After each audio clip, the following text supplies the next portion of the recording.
Hey.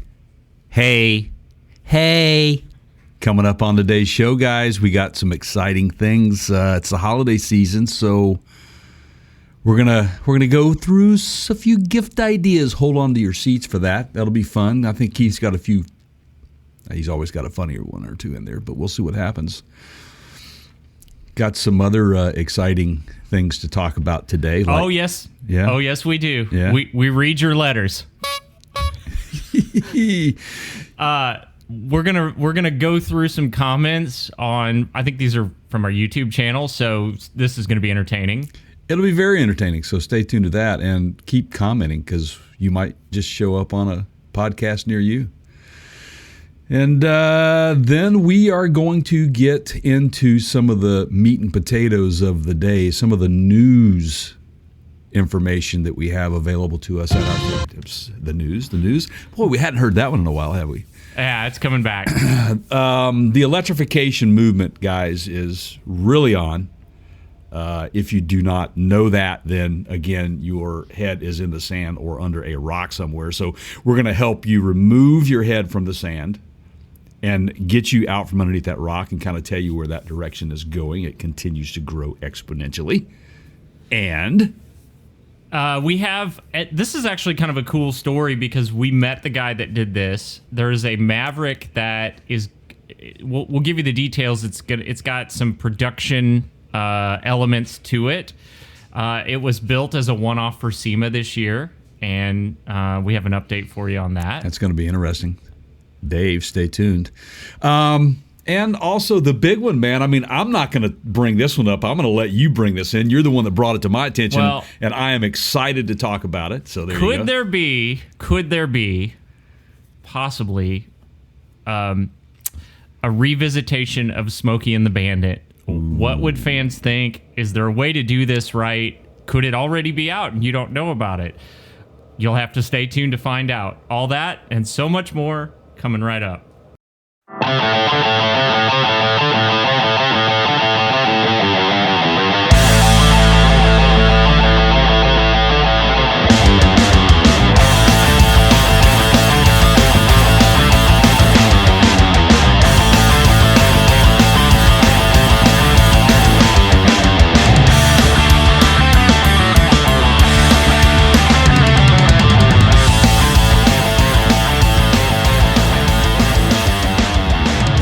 Hey, everybody, welcome into the podcast. Today's a very special podcast that we're going to get going for you today. We got a lot of things to talk about. Mailbags, gifts, all kinds of stuff. Fun stuff, new stuff, old stuff. Oh, you said new, not news. Sorry. But first. All right. What are we doing first, Well, Jay? just first of all. Hello, friends. Hello, Welcome friends. into the show. 'Tis the holiday season. And I got to tell you, folks, the gift that keeps on giving is you, our audience. You guys have been freaking awesome. Our downloads are up. Our subs are up. But are our uploads down? Ooh, I don't know. Actually, our uploads are up based on our SEMA show. And so there you go. I mean, well, they're kind of down from the SEMA show, but Well, it was 300% bump. Right, we're gonna go back. We're gonna go back and revisit some of those things probably throughout the show. We are excited about this show today because it's Christmas time, and we've got some gift ideas that we wanted to share with you. And when we give you these gift ideas, all you have to do is go to our website, and that is partskinoguru.com. Hit podcast and podcast links, and or mention on the podcast, and you will find these fine items available for purchase there, and that will help us out more, just as all of the subscriptions and the downloads have done. So again, thank you guys so much. Check out all the videos at youtube.com/PartsKindOfGurus. Got some great video content over there right now that's just been begging you to watch. If you don't believe it, go check out and see how many views that we've had on a few of these things. It's been pretty amazing. So thank you guys so much for your support and watching that. So I know I speak for Keith, and he got a smile on his face right now. So there you go. So Christmas. Are you loaded Yep. up? Are you ready? You got your tree up? We're going to get it tomorrow. I got mine up. Kind of opened a can of worms there. So, okay. Let's hear it. What happened? So for the previous several years, Sideshot and I have not been allowed to go pick out the tree. oh, I hope really? I'm not sure. I hope my wife doesn't hear this. Okay, so Okay, so Keith's wife, Yeah. close your ears. So, there has been allegedly some disagreements on things like, size of the tree, which tree, Yeah. and we can't just do like, a democracy where majority wins, Yeah. because there's three of us. It's got to be like, Eddie and Alex Van Halen rolling around on the floor, You're right.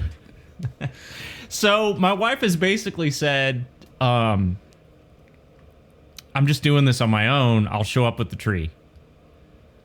And Jay, it's like it was to the point where it was like the actual song, the Christmas music that we play in the car on the way there, like it got pretty heated, right? Oh, really? Yeah, it's been well, and like probably doing it on a school night right after a hard day. Anyway, so I have convinced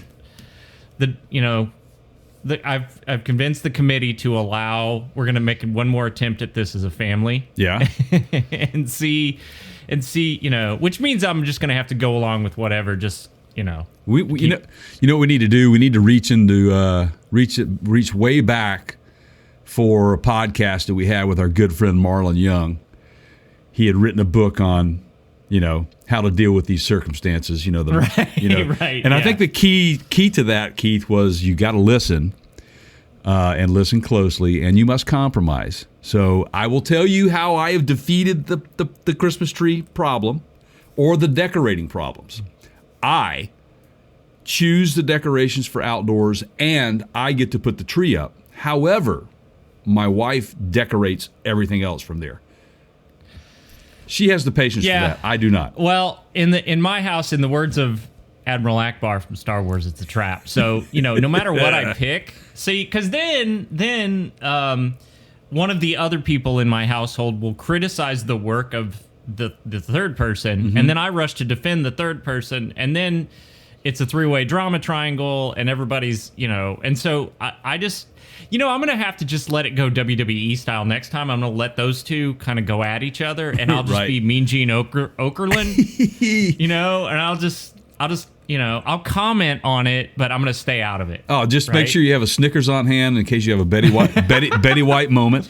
We don't want you to be hangry, so make sure you're well fed and all that sort of good stuff. Finally, so the train finally passed. Yeah, it's kind of weird. So there's a train that runs by my house, and it usually only comes by in the evenings. So we're gonna do some gift ideas now. This is a regular annual. It's a reoccurring event. Yeah. I look forward to this probably more days of the year than not. Oh, real quick before we get into the gifts, okay? I've been meaning to ask you this question and see if you have the same. I don't know if I'd call it a problem, but the same sort of like it's just. Kind of a pastime for you, just a tradition. But do you guys collect tree ornaments that have to go on the tree every year? Yeah, so there'll be, of course, there's the stuff that gets made in school, Yeah. every year, Yeah. and then there's just cool things that, like I guess like you guys do too. It's like, oh, that one's sentimental or whatever. Yeah. So do you have a toilet? Yeah. Do you have a toilet paper Santa? I do not. Yeah, we do. Not that I'm aware of. Yeah, we do. Okay. Toilet paper Santa's been going up in our house and on our tree for the last 22, 23 years. It was something that was made way back when. Basically, Santa Claus made out of a used toilet paper roll. And it ends up on our tree every year. I had nothing to do with using the toilet paper on there, and I'm not quite sure who did use the toilet paper. But well, you would know, right? But toilet paper Santa needs to have a little bit of weight put on him, man. He's a little thin. He Yeah, I think that might be due to the COVID PT Lead shortage. times, right? I don't Yeah. know. TP shortage, yeah, whatever. But anyway, back to the gifts. You were saying. Right. So we do this every year. For those of you watching this on video, this is something we had started on the podcast a few years back. It's an annual gift ideas for enthusiasts kind of thing. It's going to be all over the map, I think. But we're just going to give you some gift ideas if you're not sure. A lot of these would probably be, Jay, correct me here, but like, if you kind of the do-it-yourselfer or the hobbyist or the tinkerer or the mechanic or the engineer or the gearhead, right? That sort of stuff. It's perhaps some outdoorsy stuff. Automotive, Right. RV, whatever. Yeah, just kind of around that type of gift and some fun stuff. So there you go. So how many do you have? Well, first of all, let's talk about hats that we are working on, and we're trying to get a web store open. So let's go through that first. We've got some. You guys, you feel like Jay's running for political office. We've got you notice the direct question with the indirect answer? Right, He's like, well, let me show you what's on my campaign agenda. We have 5 variations of the Parts Counter Gurus hats. I'm wearing one. Yeah, We've now got- that one that you've got, that one right there, that golf hat, that's probably my favorite one. Yeah. That's the one that you guys see me wear the most in videos. Yeah. That one right there. The ladies. This is the blue one. Yeah. Yeah, it tends to be huge with the ladies. Yep. That one I think my son stole from you. Yep. And then the red one there. Now look. Which is See the inverted? I see it's reverse logos. See, Okay. pretty wise on it. Yeah, huh? we weren't sure on the red one. That was one of those that I was sort of allowed to pick, but it was a gamble, and I think it turned out okay. And then that one right there, That's the original. That's the OG Okay. Parts Counter Gurus, and I like black because I sweat a lot, so it doesn't show the sweat stains. But you can buy the hat, the sweatbands to go in the hats or whatever. So should have brought some hat. I've got hat cleaner. Should have put that on the Yeah, list of gift there you ideas. go, man. There is Hat such a cleaner. thing. So we're in the process, and really it just comes down to when we get time of getting these for sale on our website at partscounterguru.com. The store's not up yet, but if you guys want to order one, or I'm sure we could work something out. To, if you want to buy one, we'll figure out a way to sell you one and send it to you now. Just have to- They are really cool hats. just have to leave a comment, man. Just reach out to us. We've got a contact us page there. Just make sure it's Parts Counter Gurus /contact us. And it's real easy to do, and just reach out and say, hey, I'm interested in a hat, and we'll have that conversation. I'm pretty certain that they're going to be $27.50 or either $28.50 each plus shipping and handling. So just keep that in mind. And again, the majority of these are in what I call the flat bill trucker style.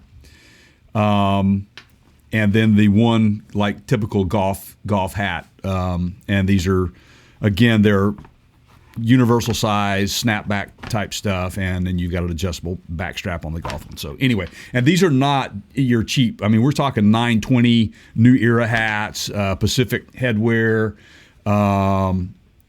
It's good quality No joke. hats, guys. No joke Yeah. stuff. Good stuff. So anyway, there you go. Now, how this the gift ideas we're about to give out. Yeah. How many do you have? I have 3. Okay, Yep.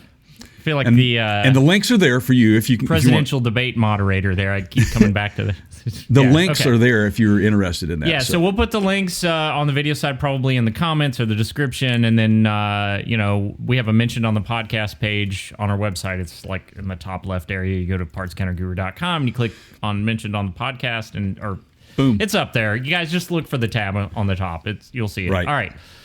Do you want to go first? You want me to go? Do you Sure. want to rock paper? Okay. Sure, All right, go ahead. I mean, I can go first. This is kind of the. I'm a big fan of these guys, Chemical Guys. You've seen. We've done a video on it. We'll put a link in the review I did on that video, and that's youtube.com/Parts Counter Guru. Make sure when you're there, turn that subscribe button from red to gray. That way you're notified and ring the bell, yada yada. But and thank you, subscribe.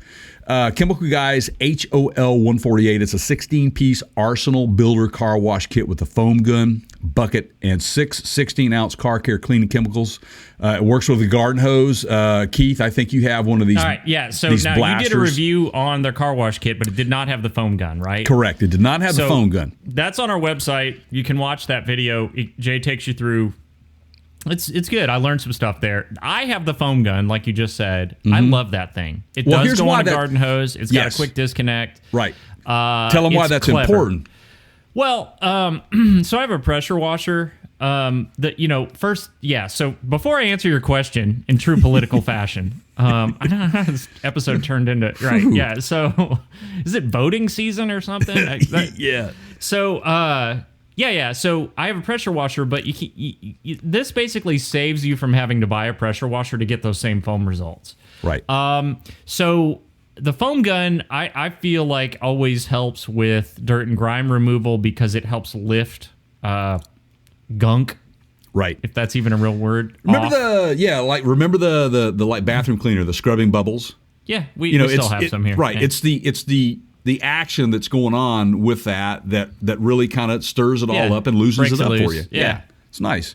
But Yeah, what's so the foam, that's nice, yes. it is, Huge but what's fan. key for this is what can you use it on other than just your car? Oh, I use it on my RV all the time. There you go. All the time. In fact, parents, this can be a useful tool to help get the family involved in washing the whale. I had somebody walk by earlier in the year when we were washing it, and they go, "That's like washing a whale." And I looked at her and I went, "Or house."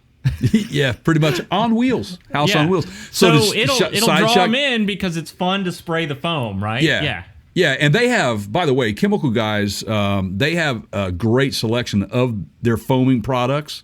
Yep. That are designed to work specifically with these foam guns, and they have variations on their foam guns too. I use the Honeydew. Yeah. Right. So they have different products, and the gun itself is you can dial up the amount of suds that you want and all that. Yeah. Right. Yeah. So and these guys we'll get back to this in a minute because surprisingly I have a Chemical Guys product too, but we didn't plan this.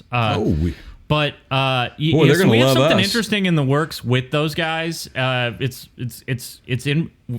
going on behind the scenes now. You guys just make sure you're subscribed, and you'll get notified when that happens. But it's gonna be cool.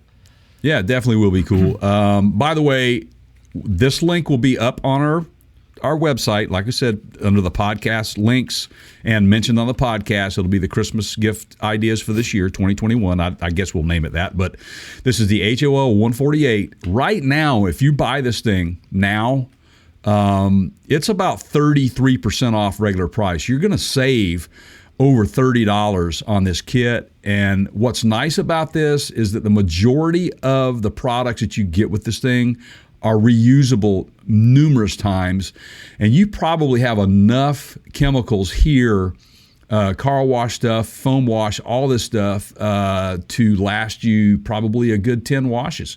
So it'll definitely take you through the upcoming spring, which that'll be heavily used, I'm sure. So make sure you get your hands on that. Again, that's the HOL 148 from Chemical Guys. Now, what you got? Do you want to segue into yours? Nah. Okay, save it for last. Okay. All right. What do we got? You remember Karnak? You want to take a you want to take a shot at this, or do you just want me to tell you? Karnak. What Well, is that? he would use envelopes, but it's. I mean, if I get any closer, you're going to be able to read the. Okay, I don't know what it is. I can't tell. All right. This is, and you don't know this yet, Jay, but I shot a video with the help of SideShot last week. This is a tire tread depth gauge.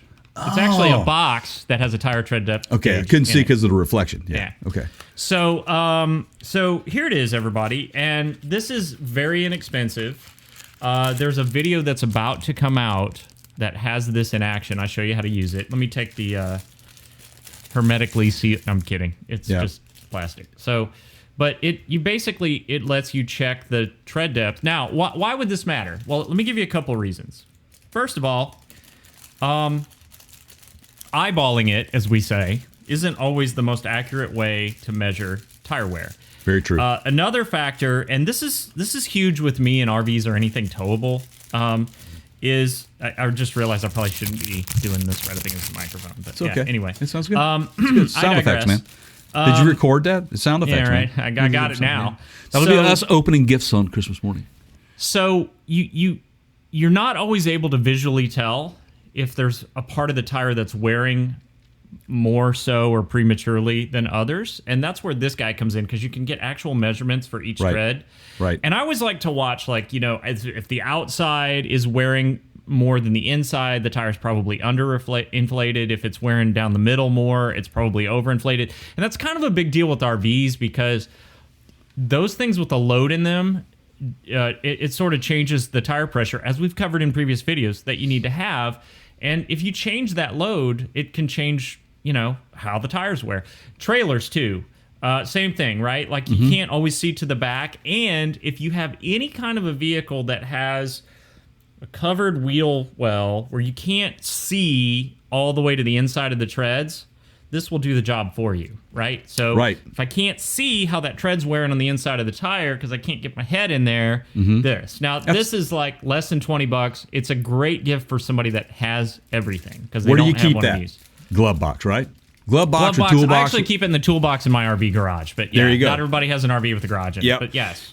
That's a great gift, Keith. It's inexpensive, but it is a valuable piece to keeping your vehicle safe while you're on the road. And you're going to look freaking smart, right? Like, you give this to somebody that's an auto enthusiast, they're going to be like, well, that's awesome. Nobody's ever thought of that before. Nobody's ever given me that. All I get is ties. I get ties, man, but now I get a tire gauge. Thank you. And the other little tip on tire wear, Keith, you hit on everything perfectly. Underinflation, overinflation, all those are keys to that. To tread wear, but there are a couple other factors, and that's alignment. And so, depending on whether you have a front wheel drive or rear wheel drive, you can look while you're down there checking your tread depth. Look to see if you've got a toe in problem or toe out or caster camber issue. It's funny you should mention that because in the video that you haven't seen yet, that actually is a point of discussion. Are you showing how to run your hand backwards against the normal rotation? I think you're going to have to subscribe and find out. Okay, guys, this sounds like to me an expert video on tire wear. And how to spot the wear and when you need to go buy a new tire. So there you go. All right, that's awesome. I love that, man. Great stocking stuffer or just an outright gift. Yeah, man. I mean, it's just, Okay, all right. So me next, another one? Yeah, go ahead. All right, we're going to keep it. We're going to keep it in the theme of handy things that the car enthusiasts might like to have, especially one of those that tends to tinker on their own vehicle. And they might happen to lose a screw or a bolt down that nasty little crack, that crevice between the intake manifold and all this kind of good stuff.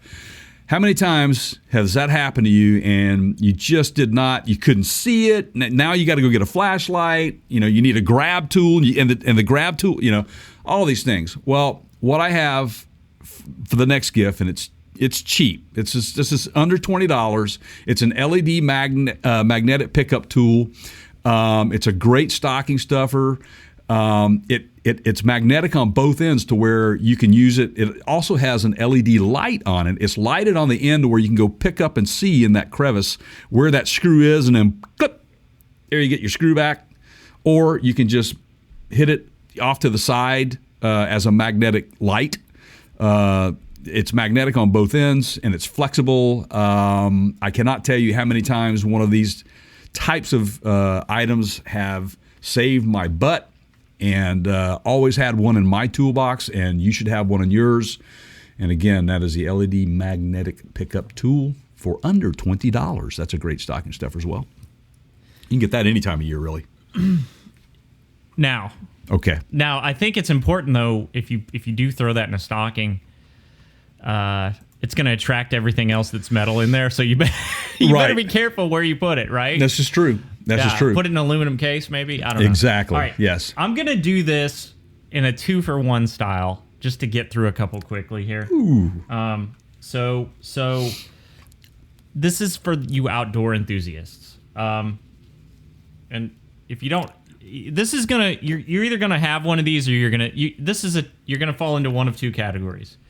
You either already have one or you need one. Okay, I mean that's really it. Or you're really going to want one. Yeah. Yeah. So Jay. Mm-hmm. So now this looks ridiculous, right? I mean it looks ridiculous. Okay, I admit it looks ridiculous, but I never ever see the number of people wearing these in campgrounds doing RV hookups now. It's like 100%.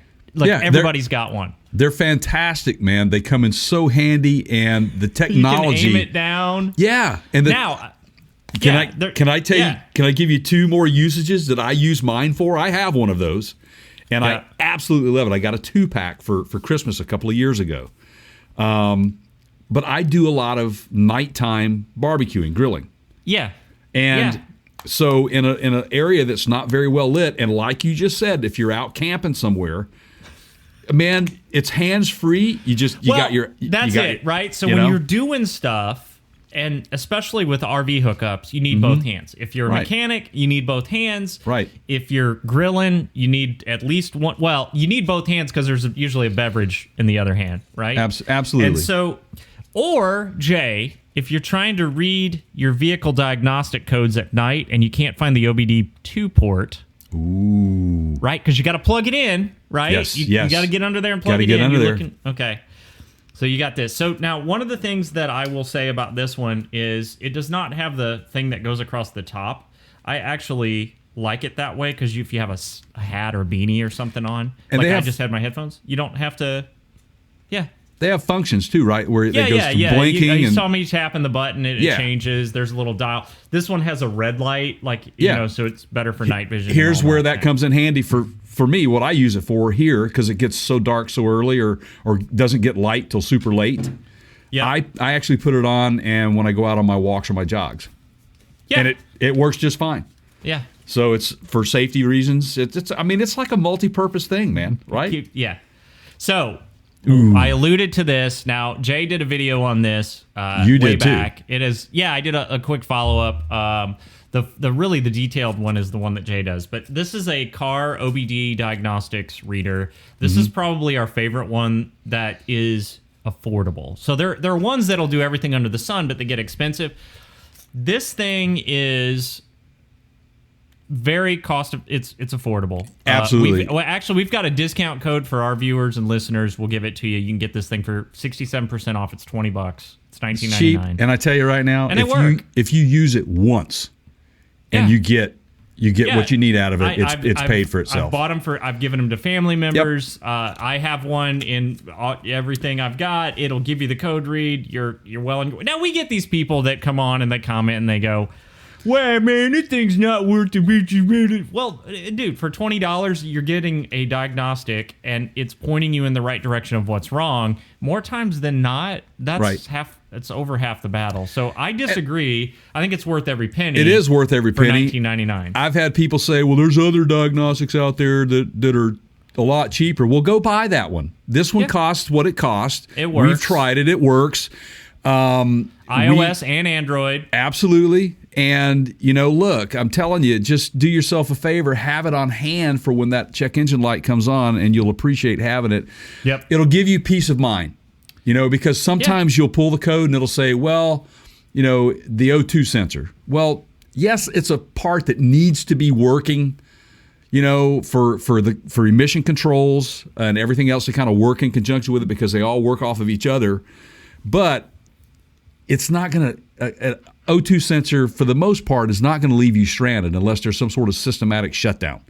You can at least get to your service center if you can't do it yourself and get it there without having to be worried about broken down. And some people freak out when they see that check engine light illuminate.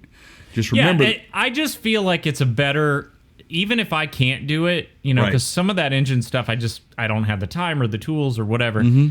Well, this is going to help you narrow down that problem. So if it's an O2 sensor or whatever, man, coil some packs. of these things are easier to get to. I actually had one trigger for a seatbelt sensor, and that's probably a whole lot less expensive than engine maintenance. I just think it would be helpful to know that before you call your service center, even if you're not going to do it yourself. So there you go. Absolutely. And the other thing about this thing is that with vehicles today, they are so much more modernized with OBD systems in place. We're OBD2 right now, and my understanding is they're testing OBD3 level in Europe and soon coming here. It takes a lot of the guesswork out of it when you do go to the service center. And so I'm telling you, it's a handy tool to have. And a lot of times you can change an O2 sensor yourself or change out a coil pack yourself. You just saved yourself a few $100s. And if that doesn't save you, if that isn't worth the $20, then I don't know what is. So anyway, yes, go over to watch those videos. We'll put those 2 videos up in there as a link as well, so you can see how we use it and how we look. Though we're not sponsored by those guys, and we weren't paid to do the review on it. We just really like the product, And they saw our video because it's got tens of thousands of views on it. And they liked our presentation, and it's very useful to people. So there you go. More positive than negative out of that video. All right, you got one more, right? I got my last one, and it's one of those funny stocking stuffers, but I'm going to buy some of these for myself. These are triple gifted, it says, triple gifted silicone drink coasters, and I think that's funny. But basically, these are coasters, but they're in the shape of and made out of the same materials as floor mats, car floor mats. Oh, that's awesome. Yeah. So you get a 3-pack for $15.99,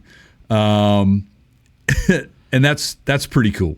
Garages, soon to be in garages and workshops everywhere. Man, right? I mean, it's why would you? I think that's cool. Like if you have a service center, right, or a shop that you got people that come in, they have a coffee bar in there, or whatever, a car themed room, absolutely. So there you go. That's man my little cave. Yeah.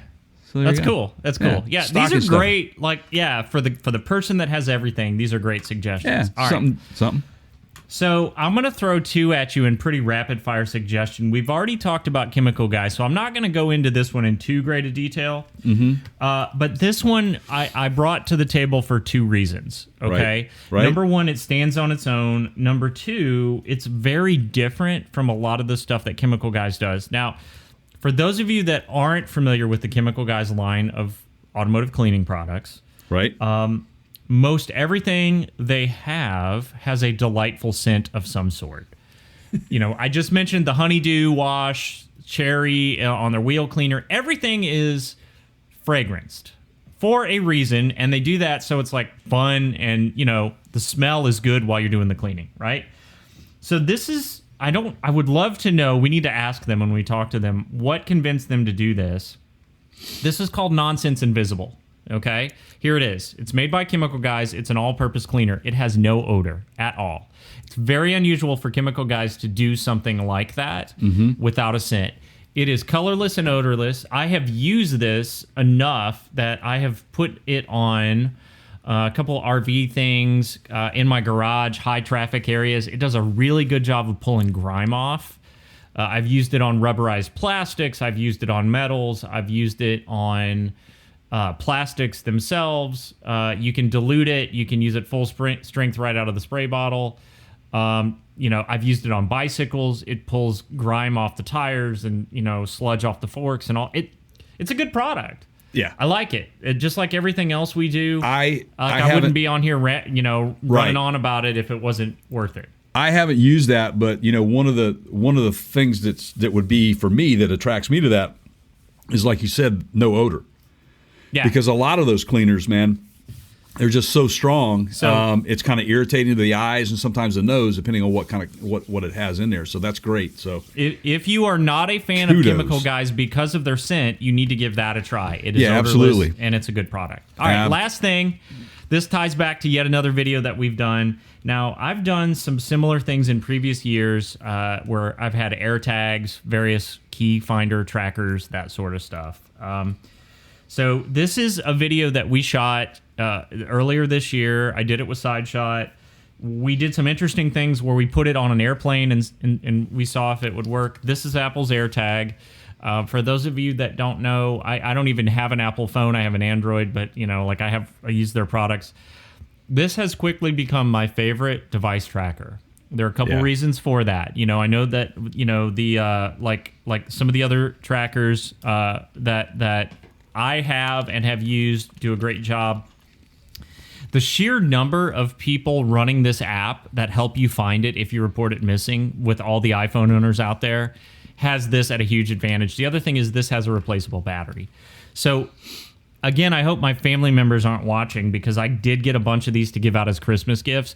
You can they make keychains that you can pop these in. I think my son keeps his in his backpack.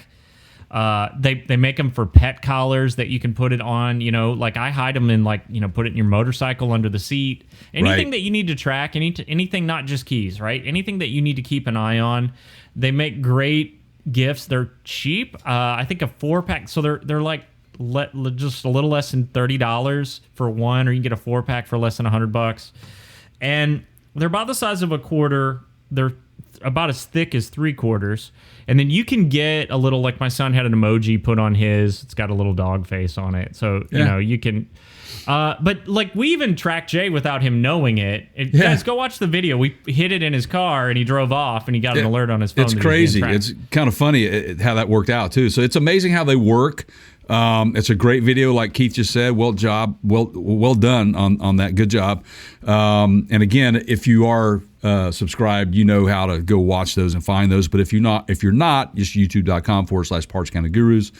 And just make sure that you hit that subscribe button and ring that bell. That way you're notified for videos like that. But go back and check out our archives of videos out there of product reviews, and that's one of them. And that was really kind of a highlight for us this past summer to shoot. It was fun because, it was a cross-country we video put it on shoot, a plane. man. And what happens if we track this while we know it's in somebody's luggage on a plane? Yeah, so right.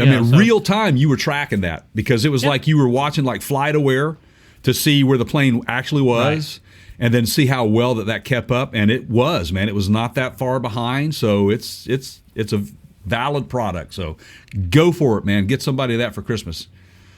I'll be looking for one on my Christmas stocking, Keith. Thank you very much, man, for that. I appreciate it.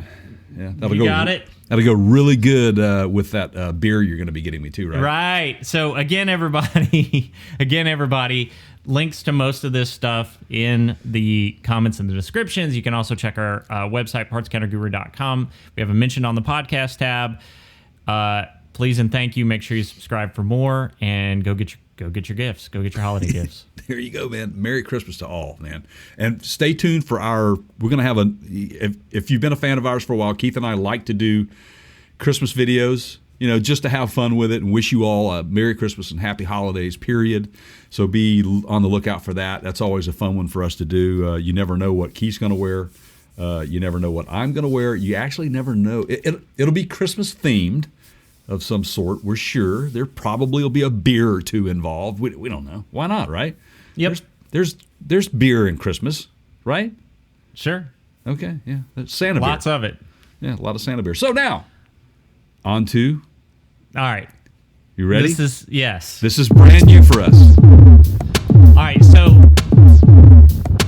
Jay's idea. I love it. I like that too, man. We just, we get so many comments and we thought, how do we make this fun? And how do we have fun? And so we're going to try something new where we're going into the mailbag. Right. So if you want to be considered to be on the show, it's real simple. Here's all you have to do. Go pick a YouTube video, leave a comment. Right. Bonus points if you leave a comment on this video or one of our mailbag videos, because that could get interesting. It's kind of like that whole MC Escher thing where you're watching yourself in a mirror, right? Yeah. So we just thought we'll just, Jay's picked out some of his favorites or interesting ones, and I have too, and we're gonna read through them.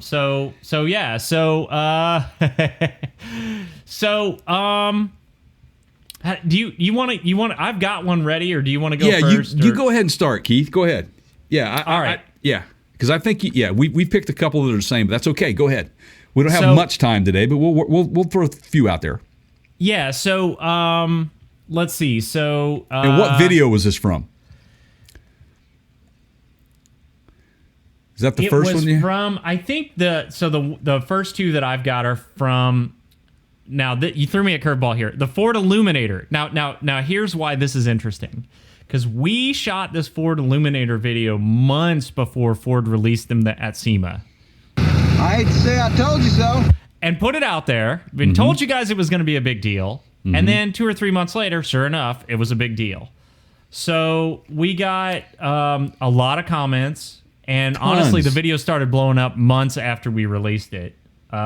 Which is gratifying. Right? Because we knew it was going to be at SEMA. And not only did we talk about it before SEMA, but we covered it at SEMA as well. And lo and behold, but our good friend Jay Leno introduces the 1978 Ford F100 that was fully electric resto mod, which turns out great. And that's kind of why it kind of spurred some of these comments. And we love the comments, and we think they're great questions.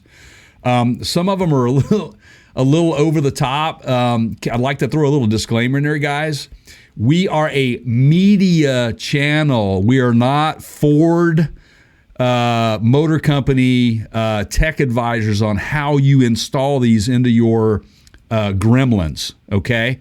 Yeah, right. There are people out there that can help you, but you have just as much information at your fingertips as we do on that. We might be able to refer you to companies that are doing it, but even Ford does not have a full installation guide available yet to their customers. They are working on it. I have good authority on that. I know that they are working on it, but right now they are not giving that information out. So you have to stay tuned to that. So there you go. Want to get that out there. All right. So Joe Schlotthauer said, sorry, Joe. This needs to be plug and play. Skateboard would be great. Now, what Joe's talking about, for those of you that don't know, is Skateboard is Tesla's platform, I believe, for their battery units. Am I mistaken there? Nope, you're not mistaken. It's somebody's You're platform. correct. Yeah. And Joe also pointed out that all units GM are sold refers out. to it as that. Oh, is it GM? I think GM refers to it as that as well. Okay. So I think it's just kind of a skateboard, meaning basically your battery banks on a platform like a skateboard with wheels, right? And that's, and so that, yes, I see your point. You want plug and play. I don't think that's what Ford was targeting here. I think they were going after, like they showed us at SEMA, the Restomod crowd. Like, you figure it out, be creative. We're putting it out there. And Joe, you kind of make my case for me, because your next sentence says all units are sold out. Well, mission accomplished, Ford, right? Like, they just threw it out there to see what would happen, and they're gone. Yeah, and to kind of dig into a little bit deeper why we don't think that, a skateboard type platform would be beneficial to the Restomod crowd. For example, SEMA Electrified, that area that we went to see all sorts of vehicles that were converted Restomods over into an all-electric vehicle. Those battery packs could be in the back end, the front end. It just depends on what type of vehicle it is, where you can put those things. And what if you don't care about range? Like, what if you're trying to drag race the thing and all that extra weight isn't useful? Like, you only need it to go 50 miles or 100 miles, right? I mean, exactly. It's for various applications. So, which is very similar to what Jeep has done with their 4xe, which is not an all-electric vehicle. It's an assist. Yeah, it's got like, what, 20 miles of range, something like that? Yeah, it's a plug-in hybrid. Yeah. But it's designed to assist in the off-road environment. So, yeah, pretty neat technology. I mean, we could stay right in this theme all day long with electric stuff. Yeah. But, all right, so Joe, thanks for your comment. Yeah, Guys, awesome, make sure Joe. you leave them. Yeah, absolutely. I just kind of wanted to read this, and it ties into what we just said. This is from Michael Lowe, also on the same subject matter. Crate motor, $3,900. Custom electronics to connect it, $10,000. Batteries, $30,000. I'm so glad the average enthusiast now has the ability to build EV Restomods. That's a great comment in two ways. Now, I don't know if he's being sarcastic about that. I think so. But if you are, I can argue that point, because I know a lot of people that do gasoline engines Restomods that are in it to $90,000 to $100,000 easy. So, I mean, your argument there... That's typical. That is. So your argument on the cost of it is really not an argument. I mean, we can talk about that all day long. It just depends on how far you want to go. Time and time again, we have said on this program, we are not an EV channel. We are automotive enthusiasts, and it is very enlightening to me, the sheer number of people that are upset that your cheese got moved. And I get it. Like, we like what we like. I'm not going to be a huge fan of self-driving vehicles when I lose the ability to drive mine, and that right gets taken away from me. But I think the point Jay and I have repeatedly made is, I don't think you're going to have a say in it. The change is coming. It's already underway. We're just pointing out what's happening. It's up for you guys to decide. But this whole attitude of, I'm going to wish it away... right. You're in for a rude awakening. You're in for a rude awakening. And if I were you guys, I'd be concentrating on more of the portfolio that you could be building for yourself financially if you'd invest into some of these companies. Because I'm telling you right now, if you don't believe that, go to SEMA.org, and they just had a press release about they were overwhelmed with the amount of electrification as well as the overlanding stuff that's going out there. And the overlanding and the electrification is starting to work hand in hand. Hello.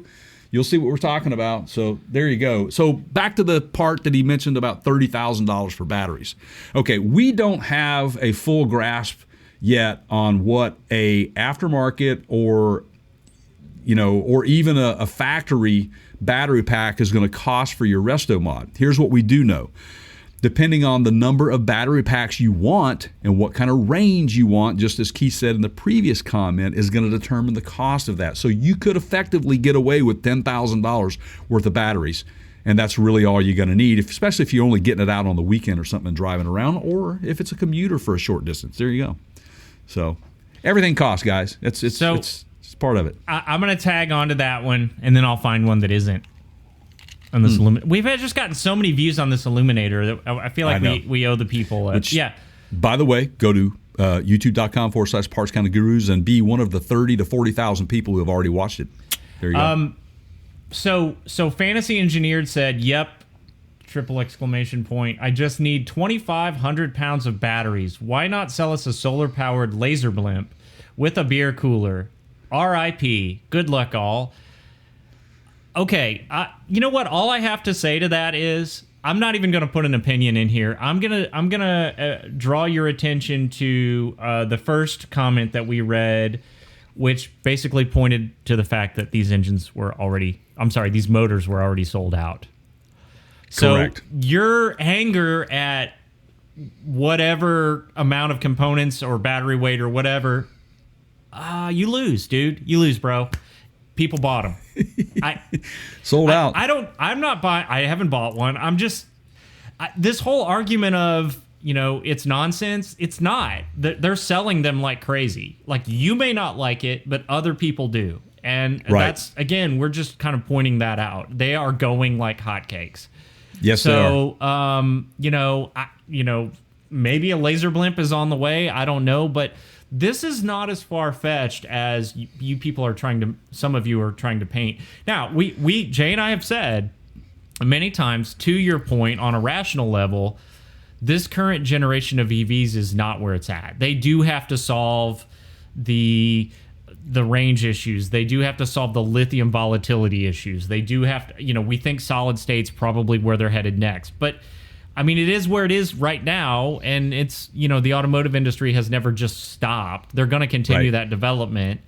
This is Gen 1. Better things are coming, but we're not going to go back to internal combustion engines if this one day just dries up and fails. That's not going to happen. It's move forward. And again, you've heard Keith and I say this over and over again, that some of these technologies are bridges to get to the next technology. And again, Keith and I have preached it, that we don't really think that the batteries as we know them now are the answer.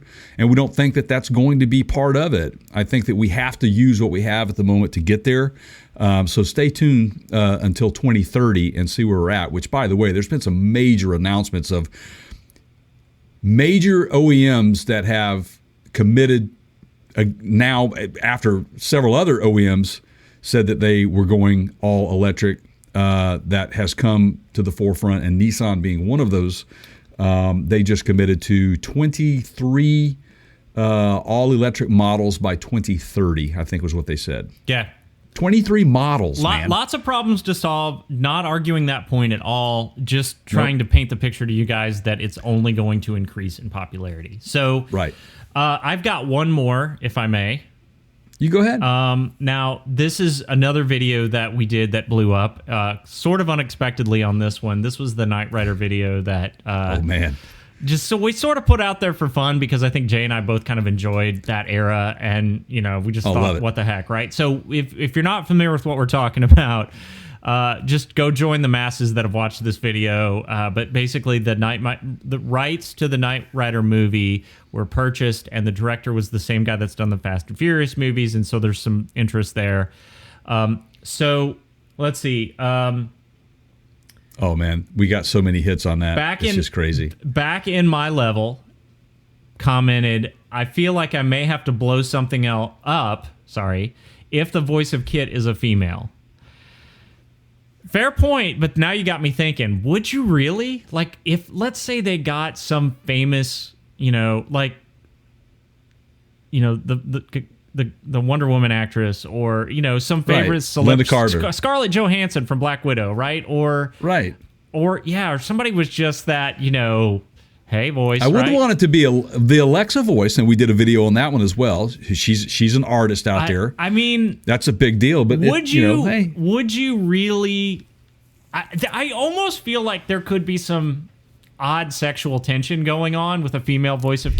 I'm not really trying to stir things up. I'm just saying, has he just touched on maybe a new plot to this thing? It's Knight Rider and Knight Rider-S. I mean, do we have a female and male, and then they mate and have little cars? Well, this is kind of getting weird, but I'm just. Hey, I'm just reading the comments and pontificating a little bit. It could happen, right? It could happen. I mean, anything in the world of movies, cinema is reality. So there you go. You may not like it, but it may happen. So there you go. Wow, our first out of the mailbag in the can. Awesome. I like that segment. Yeah. We'll do it again. You guys just leave. If you keep leaving comments, we'll pick some and read them. So we will keep leaving the comments exactly, and make sure you go over to youtube.com/Parts County Gurus and subscribe and hit the notifications bell, and so you are aware when this stuff comes out. So I got all kind of dinging going on here, man. What's going on? Jay hasn't found the Do Not Disturb setting on his Mac yet. No, I have it, and it says it right now. Oh, wait a minute. So I'm going to start this segment, Jay, with this. I hate to say I told you so. Now, I wish I had the time. I wish I had the time to go back and find this clip. I think we were out in Yellowstone, and we talked about RV campgrounds, and I talked about I think I didn't want to talk about it on the air because I knew somebody would take my idea and run with it. But then I sort of just went, I don't have time to do it. So here you go. And I pointed to the fact that there's already 50 amp service at most RV campgrounds, not state parks, but actual private campgrounds. Yeah, campgrounds. And that is oftentimes all that's needed to hook up a fast charger for your EV. Would you say that you think that somebody is paying attention here? I mean, could they have listened to our wonder, right? So could they have watched our video? So they're there, and the amount of time that it would take you to charge your EV at a fast charge is an hour ish or less. Mm-hmm. Yeah, and these campgrounds that are basically have open spots every day until people come in. I mean, they could almost do charging windows of. If checkout's 11 a.m., you do it from like 11 a.m. to 3 p.m. and free space, yeah. I mean, absolutely. It's just extra revenue. The infrastructure's already there. Well, go ahead, Jay. What has now transpired? Well, it blows my mind because you said it. You were out on the road and you said, they could put these here. Don't tell me you can't charge an electric vehicle. They're everywhere. So. KOA, everybody's familiar with Kampgrounds of America. They're all over the country. They are looking for an innovative way to make their campgrounds more environmentally friendly and to reduce their carbon footprint. And they are doing this. And to our knowledge, this is the first of its kind. Well, any KOA campground, they're going to have level 2 charging stations in partnership with Jamestown Advanced Products, and it's their goal to promote sustainable transportation and infrastructure at KOA campgrounds. Yeah, so Jamestown is making the Wallbox Pulsar Plus, which is the little charging connector that you plug into your EV. I mean, let's be honest, they're also looking for revenue opportunities, which good for them. Like I said, like the expense, the overhead, the hardware, most of it's already there. The cost to do this is nominal compared to, those power poles are already there. The 50 amp, it's already run. They may have to change out the box on top. They may have to pay some electricians to do that. That's going to pay for itself in the first week of charging easily. I think so. Right? I think so. And what's nice, and this'll segue into another part of this segment, because we're gonna put all these together and we're gonna talk about all this. Is that more and more, and we spoke about this earlier in the podcast, more and more people are going off road, but they're wanting to get they're not working at an office anymore. They can work anywhere. If you have an RV or a trailer, but you have an EV that is capable of pulling something that is light enough to get out, like say a Rivian R1T truck or their R1S that's coming out. This is an ideal situation because you can have your cake and eat it too. You can continue to be environmentally friendly, use your EV, not have that fear of a charging problem, not being able to get it charged. And why this is important is because the infrastructure is already there. Like you said, Keith, it's just a matter of making a slight modification to the already existing power poles that are there, or power stations that are there in these pull-outs and pull-ins. What's also great is they already have a network of how to find these things. Yeah. It's there. The only effort to this is to put the charging station in place. Honestly, if you already own an EV and you carry charging hardware in your vehicle, trunk, whatever, which most of you do, right? And I mean like the thing that'll plug into the actual receptacle on the wall. You don't even need this. You can just go to any campground that has 50 amp service and charge up. Like, right. They're just basically giving you the connector that goes straight into your vehicle. That's the only difference. Right. And now, why is this so important? Other than, this is not only important for the campers or the RVers of the world, but just anybody who owns an electric vehicle. And I'll give you a fine example. I have a cousin who owns a Tesla Model 3, was driving from Florida with his mother and coming into the rural areas of Georgia and South Carolina. He had to be very careful that he stayed near interstates that had charging stations in place. And obviously Tesla has the app, where you can go find their superchargers or whatever. He had to go a certain way rather than a way that I would have normally gone in order to go by the charging station to get a full charge and move on. Now, why is this important? Is because this gives another layer of potential charging stations in rural areas, because there are a lot of KOA campgrounds in rural areas. Yeah. They're not in huge areas, right? Right. They're there too, and just think, because KOA's doing this, don't you think Good Sam's going to jump on? Well, and right, Good Sam is owned by Camping World, and we've already talked about them trying to partner with some manufacturers to integrate battery capability in the RVs that you tow, And now you've got Outdoorsy coming out and saying basically something similar with them wanting. They're basically acknowledging that more and more people are going to be towing RVs, whatever those towables are, campers, right, with an EV. The Rivian's out in production now, which, by the way, they've announced a significant, there's if you tow something heavy, you lose 67% of your range. Well, duh. Right. Why are you surprised? If I tow something with a V8 engine, I don't get the gas mileage that I get, if it's heavy, right? Right, and that's why they have big tanks to hold excess amount of fuel for those situations. But that's where we think that Camping World saying, hey, we're going to put an extra battery bay in a towable. Well, now Outdoorsy's doing the same thing. Go ahead, Jay. Right. Well, and not only that, that's why you see these EV makers, like, for example, the Ford F-150 Lightning.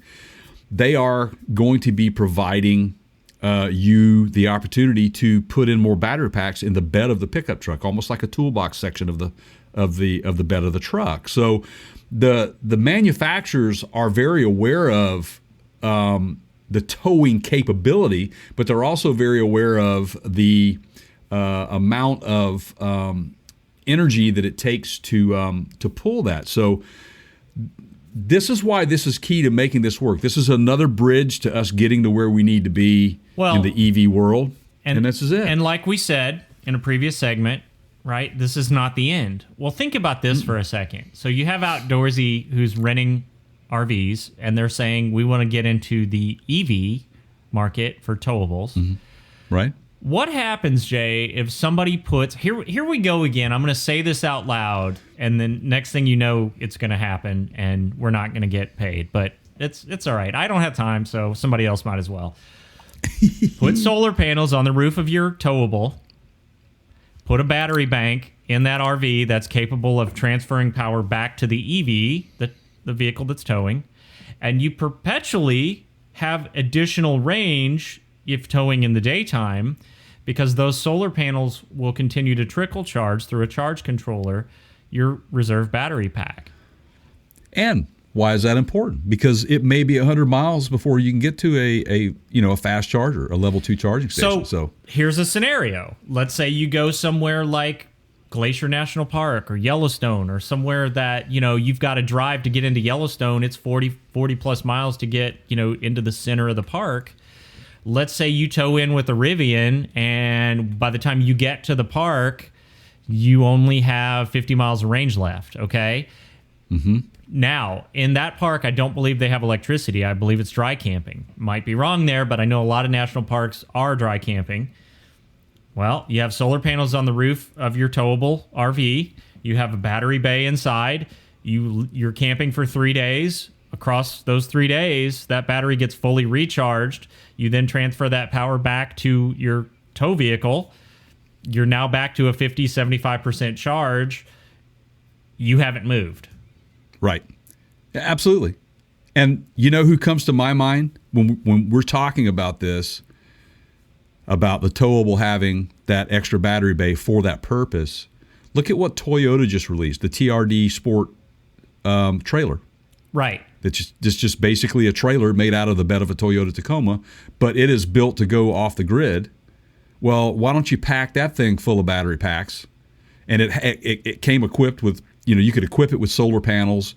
It had a camp kitchen, had all these things on it, and it's a towable that could be towed by a Rivian R1T or a Ford F-150 Lightning.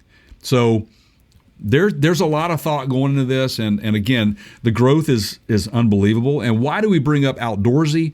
Is because they have just purchased a fleet of 1,000 R1Ts to make this work. I think it's 1,000, which is pretty amazing for a company like that. So Outdoorsy is a camper rental company that wants you to have the opportunity to be able to tow with an electric vehicle. They're not forcing that on you. They are giving you the opportunity to do it for those that do want to do it. Well, and it's not going away for a lot of reasons, and I'll give you another example. There's something that I just recently had to book airfare for my family into next year, and a lot of the airlines have gone and taken this approach now of, unless you pay a premium price, those tickets are non-refundable. And, I don't know if there's going to be another lockdown. I know there's more variants coming out every day. Companies can make decisions. Shows can get canceled. Events can get canceled. Things can happen outside of our control. Or what happens if a member of my family gets exposed and they're on protocol for a week and a half or, whatever, right, and can't go out? Either way, we would have to cancel. Well, something like this basically takes that, yes, you have to drive and it's longer, but it's almost less risky in some ways. Right. There is the driving, safety factor compared to air travel. But I just think we're not done, like we keep saying. No, and you're right. And that scenario right there was not at all beyond my choice to go across country as well when we were locked down. Right. Was to see if I could go rent a camper and just go across country and not stay at hotels and crash at campsites. So, I mean, it's not going away, guys. In fact, Hertz Rent-A-Car has placed an order with Tesla for 100,000 of their, I think, Model 3s. Now, granted, Elon Musk did come out and say that they had no written contract agreement, but they did place the order. I forget how many billions of dollars it was, but it was a pretty hefty price tag. It's an interest in going forward at the very least, right? Yeah, I think it is, and I think it ties into everything that we're talking about because you got to have the infrastructure to charge them. Yep. And again, if you've already got those types of things in place, this just kind of opens that door up for rental companies to do this. Or if you're a consumer, you want to buy your own electric vehicle. What we call range anxiety is basically taken out of the play. So I think it's a good move. Congrats to KOA on that. Yeah. And good for you, Outdoorsy. You're welcome. Woo, man. So we have continuously talked about great movies, things that we like. We did a segment on KITT not long ago, and again, that's Parts County Guru. Well, actually, youtube.com/Parts County Gurus, or you can check us out on that podcast, which would be partscountygurus.com/podcasts, or just hit the podcast links button, and you'll find that episode. But Keith, this one's kind of, I mean, you found this thing, and I read up on it, and I think it's going to be a hit. Yeah, so it's a little bit old news, but that has never stopped us before, right? No. So, okay. Smoking the Bandit, which we frequently reference on this program for so many reasons, but most commonly. I hate to say I told you so. But then there's the whole beer jokes of, me running beer across state lines and across the Mississippi and all that, because there's, better beer. It's not even arguable. Like, the beer you get in the Pacific Northwest is just head and shoulders above anything else you're going to get in the rest of the country, in most cases. Okay, I know you guys in your comments, you're going to be like, well, there's a great, yes, there are, but not as many as abundantly available. Okay. Per capita, there's, it's pretty amazing. John Schneider has taken, I think he recognizes and embraces the campiness of both his most famous role, which is, I believe, we all know Dukes of Hazzard. Right. And Roscoe P. Coltrane, and it was Bo and Luke Duke, yes. Has somehow found a way to marry that with a movie he is a huge fan of in Smokey and the Bandit. Right. And put them both together in a movie that he wrote and directed.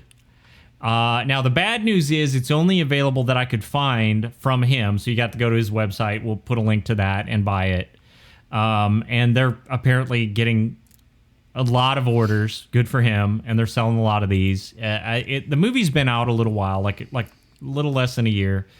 But the movie is called Stand on It. It's a tribute to Smokey and the Bandit. There's tons of Dukes of Hazzard references as well. It's got everything. So here's the thing. Yes, it's campy. It's meant to be that way. Yeah, it's making fun of itself, but it's got all the elements that we love from Smokey and the Bandit and some from Dukes of Hazzard. I mean, absolutely. It is when I watched the trailer and then I started looking at some of the names of the characters. Yep. He kind of married both of them together. Yeah. It's like the Bandit cast meets the Dukes of Hazzard's cast. There's a Roscoe. He's driving Challengers. Right. There is a Fred, but Fred is actually Mindy Robinson, who plays the gal, which was... Well, that was Roscoe's dog, wasn't it? It was. Well, that's kind of like, can you imagine being, are you telling me I'm a dog, right? Right, but her name is Fred in the movie. And so you've got Sheriff Cletus T. Necessary. I mean, that works on so many levels, right? Which, of course, was Jackie Gleason, right? Played Buford T. Justice. Right. And you got his son is Sonny T. Necessary. Of course, John Schneider is going to be Duke Marietta. And you have to know Marietta comes from Georgia. Yeah. Marietta, Georgia. That's where there's so many funny things about all that. And then when I watched the lost clip or the lost trailer from it, which we'll put that up there on our mentioned on the podcast as well as in this video. It's really good, man, because You got all that same action. It's the same storyline, running beer across lines. Truck driver has a dog. I don't know what the dog's name is in the movie yet because they didn't mention it. I didn't see that. But he has a black car with the Trans Am Phoenix on the hood, but it's actually a Dodge Challenger, like a SRT8 package, Hellcat package, which pays homage to the Dukes of Hazzard because they drove a Challenger in the Dukes of Hazzard. So there's so many different little things and twists and spins in this movie. I think it's going to be a hit, but there's one catch to it, right? Where can you buy this thing? Where can you watch this? Well, so the streaming is only other countries, from what I've been able to find. So you got to buy it through his website, right? Right, and I've been there. And he will sell you an autographed copy for, I think, $40 of the DVD. That's right. You can buy apparel there on his website. It's johnschneiderstudios.com, and the movie is Stand On It. You can go there and you can add it to cart. It's $20 for the DVD. And I watched the trailer, and I'm interested in it. It's getting ordered. Stocking stuffer for me too, man. Because who wasn't a big fan? I've wasted my time on worse shows. Okay. I know, man. I have to, but this is so funny. I think it's great because, again, like you said, we talk so much about The Bandit, and I'm glad you found this. But what was weird for us is that we're always, talking about streaming services, and it's not a streamable movie yet. So but you physically can buy it off of John Schneider's website. It's low budget. Like, he had to keep the cost down, and because he had probably bankrolled it himself. Well, of course. Here's why. Let me give you the rundown. Director, John Schneider. Writer, John Schneider.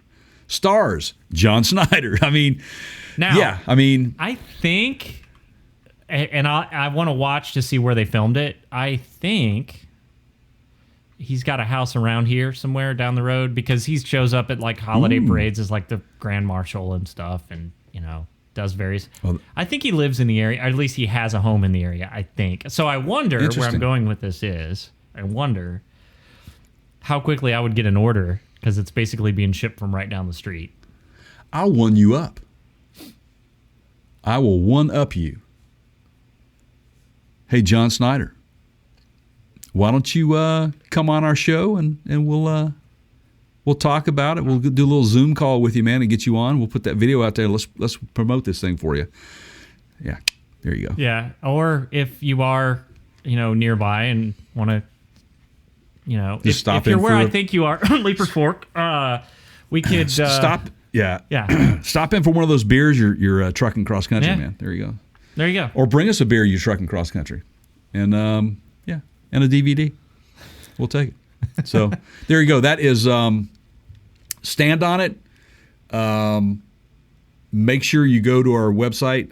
It's partskinoguru.com. We'll have a link there for you to purchase it. We'll also have a link in this video for you to go right over his website. That's all on him. We have nothing to do with it other than the fact that we're sharing the love of the great Bandit. Well, we're fans of a fan. Right. Of fans, I guess. Fans of fans. Generational, yeah, for sure, too. All right, so last but not least, an exciting thing that we got to do while we were in Las Vegas was take a run around that Ford SEMA Builds booth that had anything and everything you can imagine that you could possibly do to a brand new 2021 Ford Bronco, as well as some of the custom builds on the new Ford Maverick. And if you are subscribed to our channel, you would have seen that video. If you haven't, subscribe, go check it out, youtube.com/PartsKindOfGurus. It is the Ford Maverick video that we talk about, the fact that it's supposed to be a compact truck, but it really isn't a compact truck. It's kind of, in my opinion, more of a midsize. And we actually had a comment left on our channel about that they agreed with it on the size. But then the same guy who built this also built the Bronco with the tracks. Now, you interviewed him? That was you, right? Interviewed I get him. us This is confused Dave- all the time. But yeah. Okay. Dave Tucci. Yeah. So you spent some time with Dave in the Ford booth. Now, guys, this is Ford's proper booth at SEMA, which was huge. It was right in the middle of the showroom, Right. of the hall, I guess. And Dave had two vehicles, that Two. Ford displayed in Ford's, like right there next to Jay Leno when he gave his press release. Like, Ford let this guy show two of his custom builds in their factory reserve space. I mean, Right. what does that tell you? Now, this one, which we also spent some time covering, and you can see videos of it from our channel, Right. was the Maverick, and it was kind of slammed. It was lowered, right? And Yeah, it was definitely a sports truck and not a off-roading, more of a racing style. It was a slam. cool vehicle, looking correct. wheels, cool color, lots of cool things about the truck. I mean, everybody that went by it was impressed. And Dave Tucci he's a smaller builder, Right. and basically it appears Ford has worked out something where they want to make a version of this and put it in production. Yeah, and go check our video out, or if you're watching this video, I'm sure we're showing you some of those clips of that, or some images of that, because we were able to be up close and personal with it. Some of the things they had, fender flares on it, prominent rear cab spoiler, front spoiler, set of custom turbofan wheels. Oh, those wheels were just good. Pretty cool. Yeah. It's basically a street rod is what it is. And what was really legit about it was the fact that they had some really functional things on it, which is like a custom Borla catback exhaust with dual rear carbon fiber tips. And it had a tailgate assist and a spray-in bed liner. Just a number of things that caught our eye as we were looking at this thing. But it's going into production apparently. Well, I mean, honestly, those things that you just mentioned, like if I'm an executive at Ford, I look at that and go, I mean, this is the same thing that we just talked about with KOA, right? Like we've already got the infrastructure here. These are basically, in many cases, add-on accessories that people have access to anyway. Why don't we, being Ford, just go ahead and make a version of this? What would they call it? Like, the Tucci, or I don't know. But it could be. But it's Tucci Hot Rods, by the way. Yeah, TUCCI. Tucci- and just TUCCI. sell it, because people are going to want it. So why don't we be the one to sell it to them? And by the way, that color, as Jay pointed out in the video, it's parts Counter Guru's blue. It is. See that? Yeah, that's the and color if of you the look truck. at the truck, the movement on that logo looks like the movement of the truck. Yeah, so As it's just sitting there. Jay, So there did you go. you mentioned to Dave like how much you approved of his color choice? I think, right? Like, Oh, absolutely. We pointed that Right. out to him. And by the way, I've reached out to Dave again. Again, this is Ford. Ford Authority shared this story, and they have the word on it that Ford Motor Company is definitely going to go with this. How many they'll put in production, we don't know. We're sure it'll be limited. But thank you to Dave over at Dave Tucci at Tucci Hot Rods for taking the time to talk with us there at SEMA. We talked to him about the Trax Bronco that he put together. We talked to him off camera about this, but I talked about this on camera for a minute. It was a fun little segment to do on the Maverick. But congrats to him, and I have reached out to him again to see if we can't get him on the show to talk about this particular build. So we'll see where that goes. So please stay tuned. Make sure you subscribe to our podcast, and make sure you subscribe to our YouTube channel at youtube.com/Parts Counter Gurus, and click that bell. That way you'll be notified when that video comes out. How cool for Dave, though, right? yeah, you'd love to see stories like that. Yeah, you custom build something, and it's like, and I don't mean to sound, I mean, it's like raising a prize pig or something, man. And you take it to the show to win the blue ribbon, and that's kind of what happened here. He won the blue ribbon, man. Yeah. And he's going to get a production version of it. So his design will be out on the streets. I'll be looking forward to seeing some of that stuff. I wonder if it'll come in different colors than this one, though. Surely it will. Well, if it does, the obvious other color has to be Parts Counter Gurus red, right? So those are your two choices. I think so. Limited edition, you get two color choices. Yeah. Wow. What a great story. Good for you, Dave.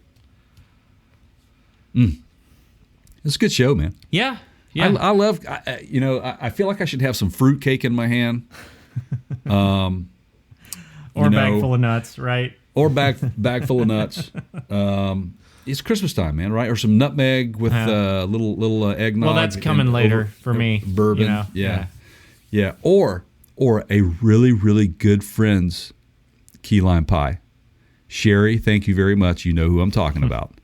She is a fan. Thank you for the key lime pie. One of my favorite pies. Best key lime pie you'll ever eat. Have you ever had? You had her key lime pie, didn't you? See, you're putting me on the spot here. So if I can't remember and I say no, been a while. Somebody gets offended. Hey, I can hook you up, man. I'll just go with I don't remember. Okay. All right. I do. I can still taste it today. Honestly, I could roll the dice here and just play it off like I've had it, and would she remember? But, it's true. Not going to go down there. Maybe she should leave a comment. Thanks for listening, Sherry. All right, man. Is that the show for today? I think it is. I think we're done. I hate to say that is, but we do have other jobs to do, so there you go. Well, it's been fun, Jay. I can't wait for the next one. Everybody, thank you for listening. If you have not already done so, please go over to our YouTube channel, youtube.com/PartsCounterGurus. Hit the subscribe button on any video that you watch with us on it. That will change that little button from red to gray. That means you're subscribed. And until next time, that is my podcast partner, Jay, over there. I'm Keith. And remember, everybody, a clear conscience, speaking of memory, Jay, a clear conscience is a sign of a bad memory. My conscience is clear. See you guys.